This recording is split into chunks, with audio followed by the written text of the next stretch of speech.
November నుంచి ఇది పాకడం మొదలుపెట్టింది. పంచగ్రహ కూటమి కారణంగా జరిగింది ఇది.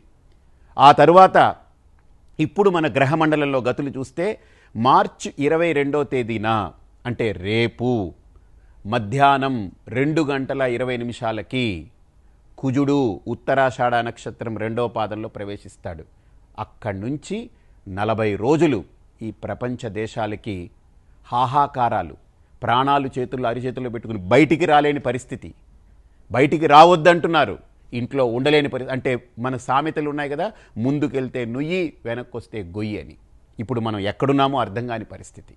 ఇది ఖచ్చితంగా పంచగ్రహ కూటమి తర్వాత ఇప్పుడు మార్చి 22వ తేదీన కుజుడు ఉత్తరాషాఢ 2వ పాదంలో ప్రవేశించబోతున్నాడు. ఈ ప్రవేశంతో శని ఉత్తరాషాఢలో ఉన్నాడు, ఈయన 2వ పాదంలో ప్రవేశిస్తాడు. ఈ మకర రాశిలో వీళ్ళిద్దరూ కలుస్తున్నారు.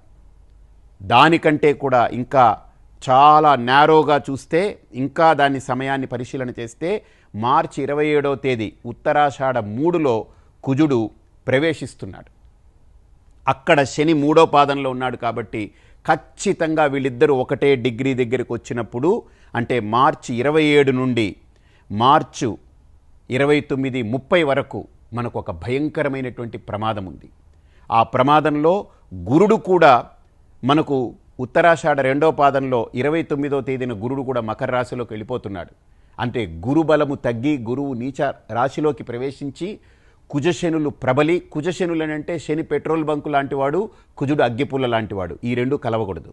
ఇది రెండు కలిసి ఈ 5 రోజులు ప్రధానంగా చాలా పెద్ద భయంకరమైనటువంటి విపత్తు పొంచి ఉంది. అంటే మార్చి 26వ తేదీ అనుకోండి, అంటే ఉగాది తర్వాత రోజు నుంచి ఒక వారం రోజుల పాటు మనం చాలా జాగ్రత్తగా ఉండాలి. బహుశా ప్రధానమంత్రి గారికి ఏ రకంగా సూచన అంది ఉంటుందేమో ఏ మహానుభావుడి వల్ల. రేపు ఖచ్చితంగా జనతా కర్ఫ్యూ అనేది చాలా ఇనవిటబుల్. ఎందుకంటే కుజుడు మకర రాశిలో ప్రవేశిస్తున్నాడు. మనం ఇళ్లల్లో ఉందాం, ఏ ప్రమాదం జరిగినా ఇంట్లో అందరం కలిసి ఉంటాం. పెరుగన్నం తినండి, అంటే వాళ్ళు ఏమంటారు, గంజి నీళ్లు తాగినా గంజన్నం తిన్నా అందరం కలిసి కలో గంజో తాగి కలిసి బతుకుతామన్నట్టుగా రేపు మీ కుటుంబ సభ్యులతో మీరు హాయిగా ఇంట్లో ఉండండి. ఈ ప్రమాదాన్ని మనం ఎదుర్కోవాలి. అలాగనే ఏప్రిల్ 15, 16 తేదీల్లో చంద్రుడు కూడా కలుస్తున్నాడు. కాబట్టి 4 గ్రహాలు కలుస్తున్నాయి. కాబట్టి ఏప్రిల్ 15, 16 తేదీలు కూడా చాలా ప్రమాదకరమైనటువంటిది. మొత్తం మీద గ్రహగతుల యొక్క అనుకూల స్థితులు, గ్రహగతుల యొక్క విధి విధానాలు చూస్తే దాన్ని బట్టి ఏం తెలుస్తుందనంటే, ఈరోజు మనం ఏదైతే ఆలోచిస్తున్నామో రాబోయే 40 రోజులు ఈ ప్రపంచానికి చాలా ప్రమాదం ఉంది. ఈ ఉగాది దాటిన తర్వాత కూడా మే 5వ తేదీ వరకు, 4వ తేదీ రాత్రి 8:40 కుజుడు కుంభరాశిలో వెళుతున్నాడు. కాబట్టి 5వ తేదీ వరకు కూడా చాలా జాగ్రత్తలు పాటించండి. జనతా కర్ఫ్యూ ఏదైతే ఉందో ఇది ప్రధాని గారు ఇచ్చినటువంటి ఆదేశమో లేకపోతే ఉపదేశమో ఏదో అనుకోకండి. ఇది మనందరి మీద ఉన్నటువంటి ఒక శ్రద్ధ, ఒక బాధ్యతతో కూడుకున్నటువంటి వ్యక్తిత్వం మాట్లాడింది అనుకోండి. ఎందుకంటే ఆయనే చెప్పారు, మన దగ్గర మందులు లేవు, మనకు హాస్పిటళ్ళు పనికిరావు, మనం రోడ్లలోకి రావద్దు, మనందరం ఇంట్లో ఉంటాం. ఎందుకనంటే 12 గంటల సేపు ఒక వ్యక్తి తనకు తాను ఒక అజ్ఞాతాన్ని ఏర్పాటు చేసుకోగలిగితే, అంటే క్వారంటైన్లో ఉండగలిగితే, ప్రతి వ్యక్తి భారతదేశంలో ఉన్న 130 కోట్లు 135 కోట్ల మందో తనకు తాను ఒక 12 గంటల సేపు ఉండగలిగితే, ఎస్పెషల్లీ రేపు మధ్యాహ్నం 2 గంటలకి కుజుడు ప్రవేశిస్తున్నాడు కాబట్టి, ఇంకా రేపు ఆదివారము ఆరోగ్యం భాస్కరాదిచ్చేత్, సూర్యుడు ఆరోగ్యాన్ని ఇచ్చేవాడు కాబట్టి మనందరం నమ్ముతాం. కాబట్టి సూర్యుడిని ప్రార్థించండి, దీపారాధన చేయండి. ఆవు నెయ్యి ఉంటే మీ ఇంట్లో స్వచ్ఛమైన ఆవు నెయ్యి పెట్టి ఆవు నెయ్యి దగ్గర కూర్చొని ప్రాణాయామం చేసుకోండి, సూర్యుడిని ప్రార్థించండి.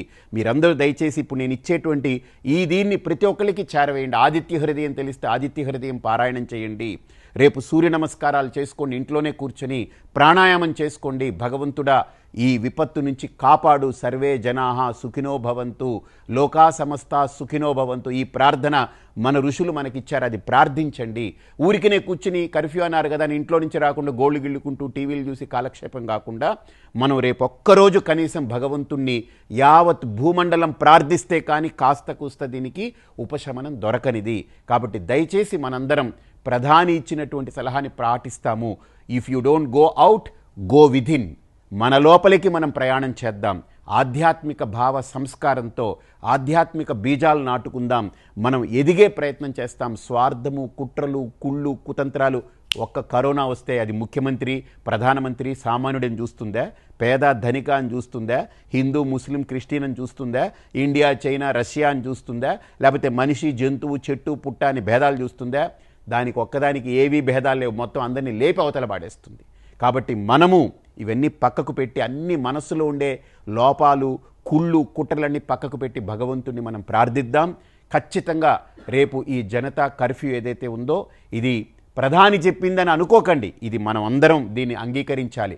ఆ తర్వాత రేపు మీకు సమయం, అవకాశం ఉంటుంది కాబట్టి 3 పేజీలు మన సిఏఏ గురించి, ఎన్ఆర్సీ గురించి భారత్ టుడే మీకు దాన్ని సవివరంగా రేపు ఎక్స్ప్లెయిన్ చేస్తుంది. అసలు సిఏఏలో ఏముంది, ఎన్ఆర్సీలో ఏముంది, మనం ఎందుకు దాన్ని పాటించాలి, దాన్ని ఎందుకు అందరం అంగీకరించాలనేటువంటిది భారత్ టుడే మీకు సవివరంగా రేపు పూర్తిగా ఎక్స్ప్లెయిన్ చేస్తుంది. రేపు ఒక్కరోజు మీ ఇళ్లలో భారత్ టుడేని చూడండి, లేదా లైవ్ చూడండి, మీరు యూట్యూబ్లో లైవ్ చూడండి. మీరు చూస్తే మీకు సిఏఏ గురించి, ఎన్ఆర్సీ గురించి వివరిస్తుంది. అలాగనే భారత్ టుడేలో రేపు మనందరం కూడా భగవత్ చింతనతో, భగవత్ ప్రార్థనతో ఎలా ఉండాలనేది చూద్దాం. అలాగనే మీరు మీ ఇళ్లల్లో భగవద్ ఆరాధన చేయండి. ఉగాది పంచాంగ శ్రవణాన్ని ఈసారి జనాలు ఎవరూ రావద్దు కాబట్టి శ్రీపీఠంలో అమ్మవారి సన్నిధిలో కూర్చుని రాబోయే సంవత్సరం ఎలా ఉండబోతుందనేటువంటి అంశాలని ముందుగా నేను దాన్ని పరిగణలోకి తీసుకొని గణిస్తున్నాను.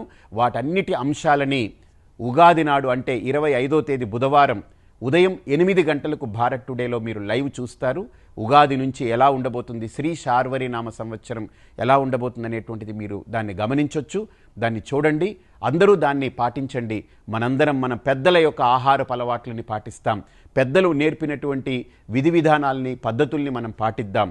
మనం ఈ విదేశీయులు మన నెత్తి మీద రుద్దినటువంటి అంశాలకి మనం స్వస్తి పలుకుదాం. శుచి, శుభ్రతను పాటిద్దాం. మనల్ని మనం కాపాడుకుందాం. ఈరోజు మన మీద జరిగినటువంటి, మన పైన ప్రకటించిన యుద్ధానికి ఈరోజు ప్రతి ఒక్కడు సైనికుడిగా, సైన్యాధిపతిగా ప్రధాని మనకు పిలిపించిన సైనికుడిగా మనమే పోరాడాలి. ఈరోజు భయంకరం ఏమిటి తెలుసా అండి? మన గురించి మనమే పోరాడాలి. మన లోపల చేరుకున్నటువంటి విషయాల గురించి మనమే దాని మీద డాక్టర్లుగా మారాలి. మనమే మన యొక్క దేహాన్ని, మన యొక్క పరిసరాల్ని మనం కాపాడుకోవాలి. కాబట్టి జనతా కర్ఫ్యూని అందరం దిగ్విజయంగా పూర్తి చేసుకుందాం. 12 గంటల పాటు మనం నిలబడగలిగితే దానికి కొంత పరిష్కారం ఉంటుంది. ఇది పూర్తి పరిష్కారం కాదు సుమా.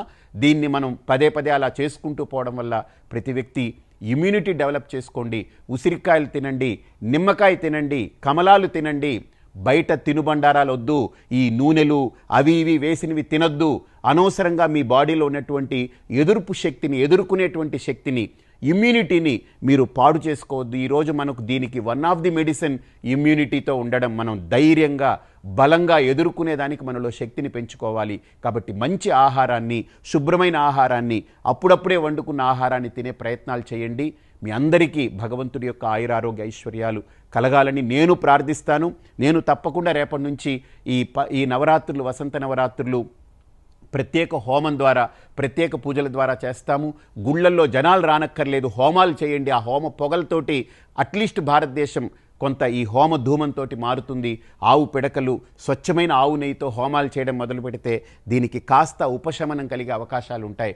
తులసి తీసుకోండి, మీ ఇళ్లలో కర్పూరం చల్లండి, కర్పూరాలు చల్లండి, పచ్చకర్పూరం నీళ్ళల్లో వేసి అది కొద్దిగా వాటర్ తీసుకుంటుండండి. వీలైనంత వరకు వేడి నీళ్లు తాగడం మొదలు పెట్టండి. మీరందరూ ఆరోగ్యంగా ఉండాలని మనసా వాచా కర్మణ కోరుకుంటూ ఈ కరోనా మహమ్మారి నుంచి, కరోనా భూతం నుంచి మనందరం ఎలా కాపాడుకోవాలో ఆలోచించుకుందాం. మీకు మరిన్ని వివరాలు అప్డేట్స్ చేస్తూ భారత్ టుడే ద్వారా మీకు చేరువ చేసే ప్రయత్నాలు చేస్తాం. స్వస్తి.